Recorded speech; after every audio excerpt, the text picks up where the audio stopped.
মেয়েটা অনেক অবাক হয়ে যায় এই কথা শুনে। যাকেবারে চৈতালি তাকে বলে যে সে তার পাগল স্বামীর হাত থেকে বাঁচার জন্য ট্রেন থেকে লাফ দিয়েছে। তার স্বামী যদি তাকে খুঁজে পায় তাহলে সে তাকে খুন করবে। চৈতালি একজন সাইকিয়াট্রিস্ট।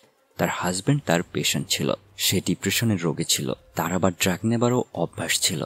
তাদের মধ্যে নিয়মিত দেখা সাক্ষাৎ হতে থাকে। এমনি করে তাদের দুজনের সম্পর্ক প্রেমের পরিণতি পায়।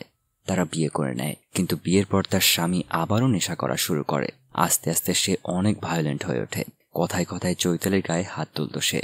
এমনি করে তাকে ট্রেনে করে এমন কোথাও নিয়ে যাচ্ছিল যেখানে নিয়ে সে চৈতালিকে খুন করে ফেলত।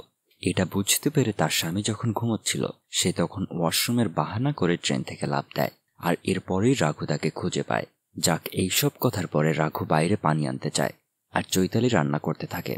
এবারে চৈতালি রাঘুর ট্রাঙ্কটা অ্যাক্সিডেন্টলি খুলে ফেলে। সেখানে সে বেশ কয়েকটা খবরের কাগজের টুকরো খুঁজে পায়।